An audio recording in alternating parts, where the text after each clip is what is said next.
Good morning, guys. Welcome to day 120 until I'm a YouTube millionaire. I hope you're all doing great on this fine, beautiful Saturday here, at least in Roseville, California. The sun is shining. It's going to be nice and warm today. I got my doggos keeping me company, hanging out.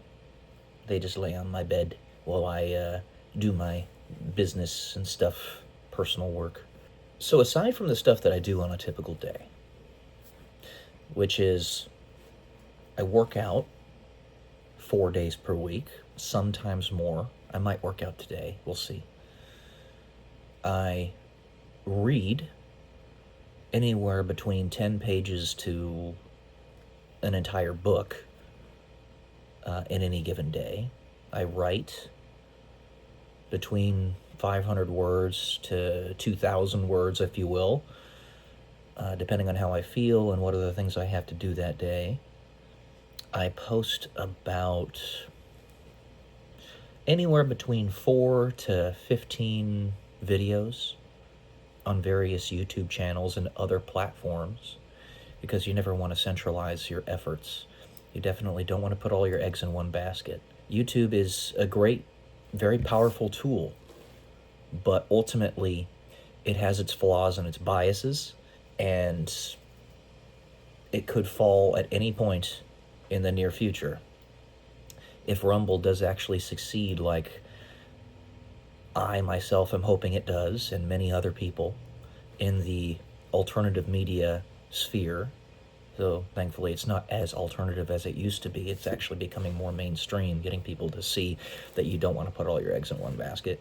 Then YouTube won't be the only kid on the block. They won't have the monopoly that they have now. They won't be able to get away with allowing a YouTube channel to have 26,000 subscribers and get 40 views on a long-form video. Yeah, I am not going to get over that. This is not acceptable. But of course, it's not just that YouTube channel that we're talking about. There are many really big YouTube channels that are having catastrophic view trends. I've been watching several channels with in excess of 1 million subscribers that are getting like 5,000 views on a long-form video. Sounds like a lot to you and me, but it's nothing compared to what they, one, usually get, and two, what they should be getting. It's a very simple process to discern how many impressions a video should be getting, but they're not giving the videos the impressions. It's very simple. It is very, very simple. There's no cosmic calculation about this.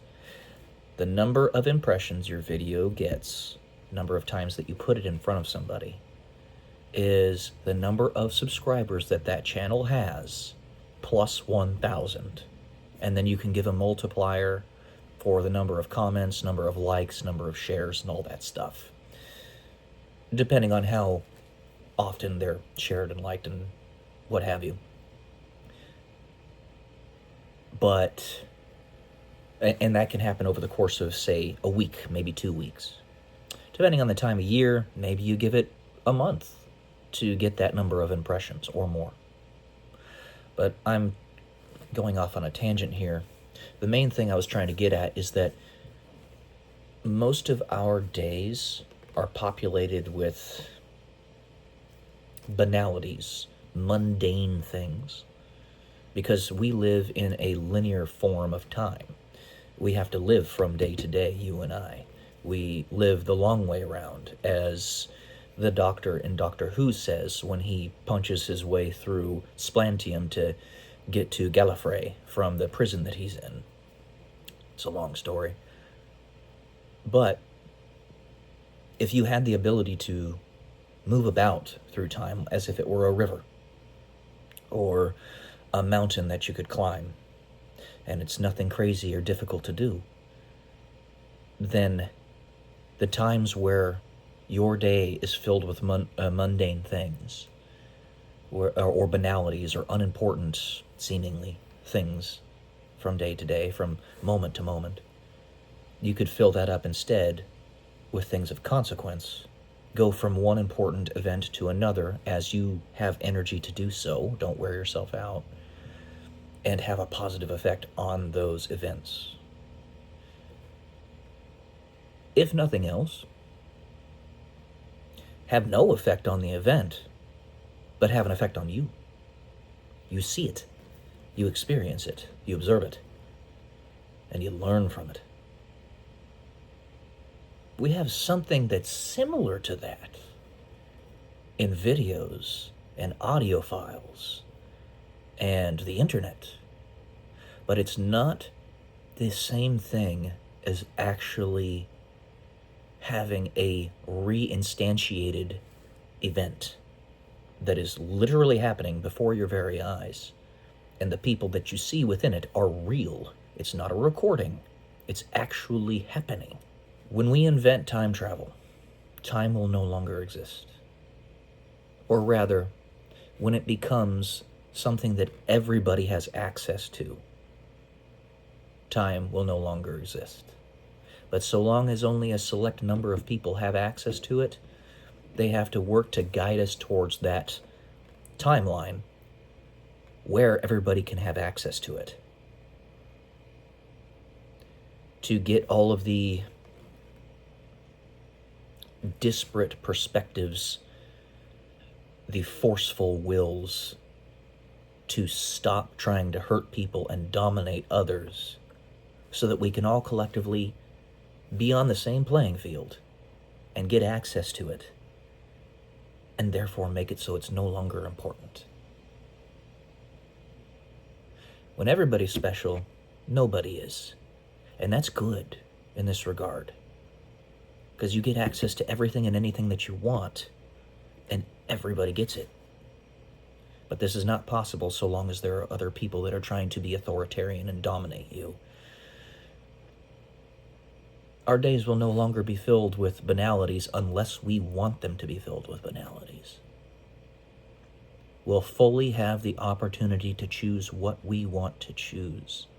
And if we decide we want to walk upon the surface of Mars, we could go to a different instantiation 10,000 years into our perceived futures, where we've begun to colonize Mars, and walk about the cities on its surface that we've started to build.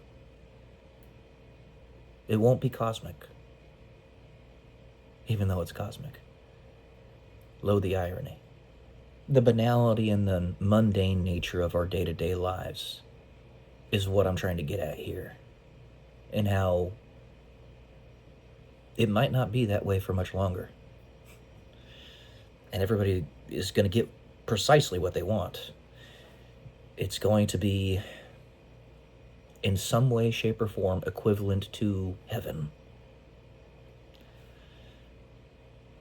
And that heaven, if you're constantly advancing technologies and understandings and innovations, and there is no time separation, no barrier, there's no abstraction. You don't have to wait for it.